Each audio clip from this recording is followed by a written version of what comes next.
En juin 2018, pour la première fois depuis la fin de la guerre de Corée, les dirigeants des États-Unis et de la Corée du Nord se sont rencontrés. Donald Trump, président de la première puissance mondiale, et Kim Jong-un, leader du pays le plus fermé au monde, ont promis d'ouvrir une nouvelle ère de paix. Thank you very much. It's fantastic.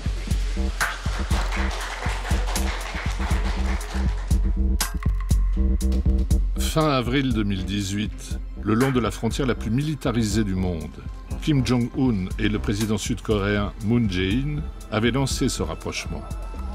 En ce lieu où la guerre froide ne s'est jamais terminée, les frères ennemis coréens s'étaient mis à rêver de coexistence pacifique et même de réunification.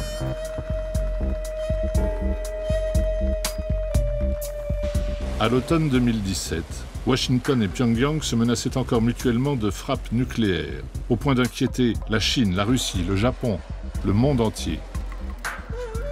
Que s'est-il passé?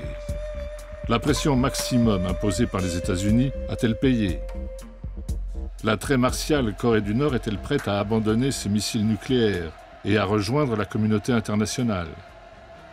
Est-il possible de mettre fin à 70 ans de division hermétique du peuple coréen?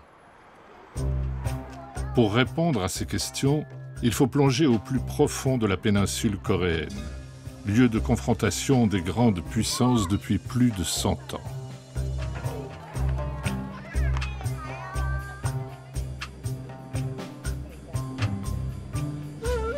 Mais comment raconter l'histoire de la Corée quand il y en a deux? Deux histoires, deux pays aux noms différents, deux États aux drapeaux incompatibles, aux sociétés opposées, séparées par 65 ans de confrontation.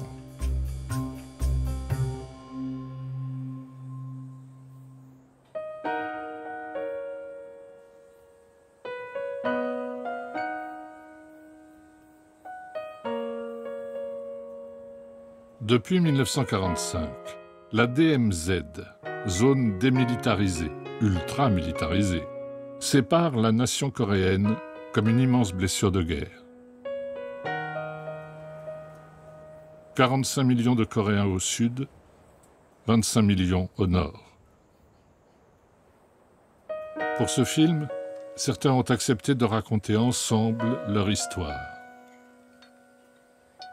À cause de la division, la plupart n'ont jamais pu se rencontrer.